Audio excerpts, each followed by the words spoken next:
In 1879, the owners of Major League Baseball teams started a reserve clause. The reserve clause was established to keep players tied to the team they had a contract with the prior year. In Major League Baseball, players were signed to one-year contracts. Even though the players only had one-year contracts, they were bound to the team by the reserve clause. This clause gave ownership to the players to the owners. Many saw this ownership as a form of slavery because of the players were not free to choose where they could play. The owners said they needed the reserve clause for competitive reasons. You're a man who makes $90,000 a year, which isn't exactly slave wages. What's your retort to that? A well-paid slave is nonetheless a slave. The reserve clause was not against the law at the time that it was put into place. The Congress later changed the law in which companies could not practice unfair trade practices against others.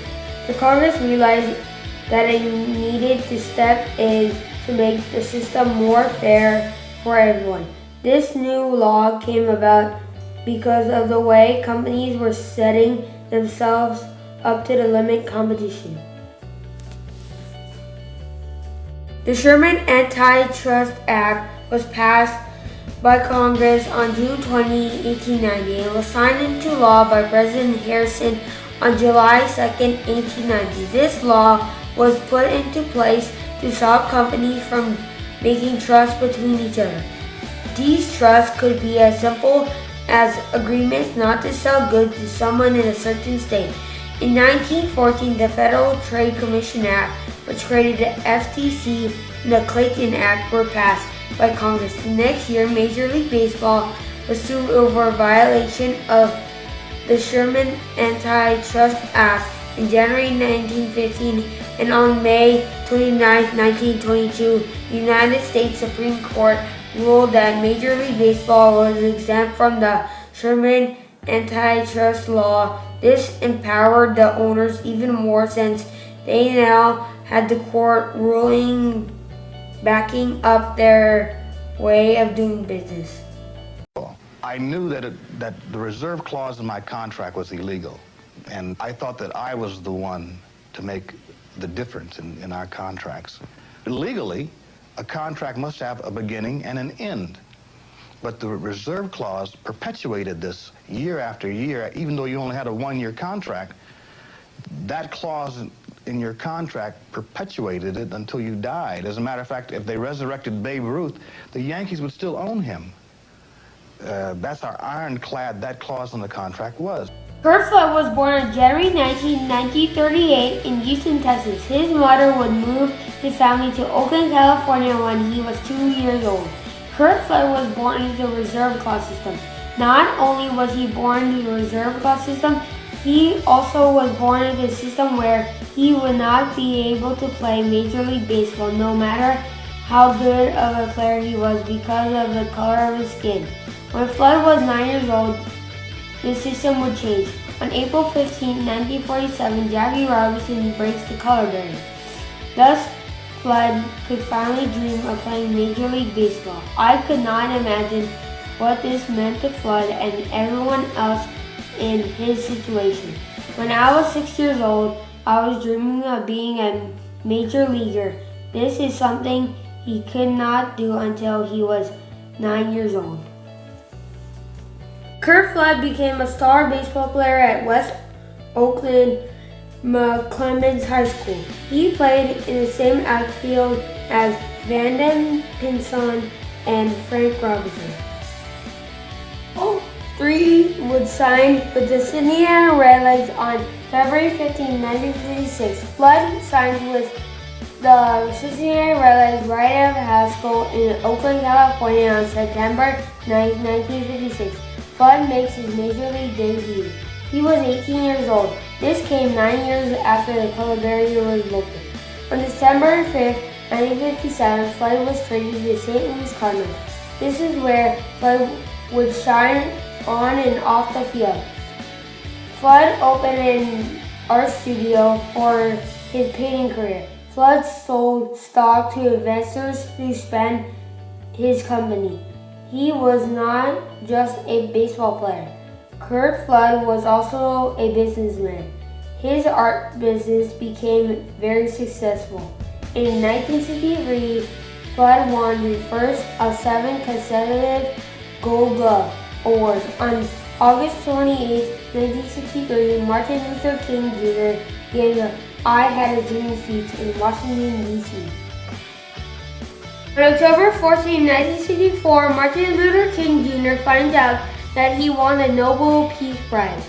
The next day, the St. Louis Cardinals win the World Series against the New York Yankees in the 7th game. On November 9, 1964, Martin Luther King Jr. gives his acceptance speech for his Nobel Prize and receives his medal. On October 1, 1967, Flood has his best season. He hit .335. After 2 outs, Flood is up, with Maxville still on third. Ron Borg pitches, Kurt lines a single to center, and Maxville scores the game's first run. And the St. Louis Cardinals go on to win another World Series, this time against the Boston Red Sox, in a 7-game series. On April 4th, 1968, Martin Luther King Jr. was assassinated at the Lorraine Motel in Memphis, Tennessee. In 1968, Flood painted a portrait of Martin Luther King Jr. that he gives to Coretta Scott King. On October 7, 1969, Flood is traded to the Philadelphia Phillies, but he refuses to report to them. On January 4, 1970, Flood files suit against Major League Baseball and its reserve clause. On November 3, 1970, Flood is traded to Washington Senators. On April 25, 1971, Flood plays his last game and retires from the game of baseball at the age of 33. On March 20, 1972, Flood versus Kuhn is taken to the United States Supreme Court. The court rules in a 5-3 decision in Kuhn's favor. On December 23, 1975, the reserve clause is abolished by an arbitrator.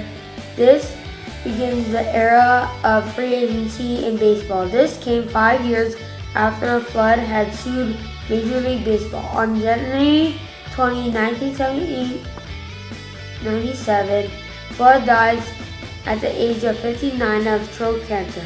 Flood passed away on Martin Luther King Jr.'s birthday and one day after his own birthday.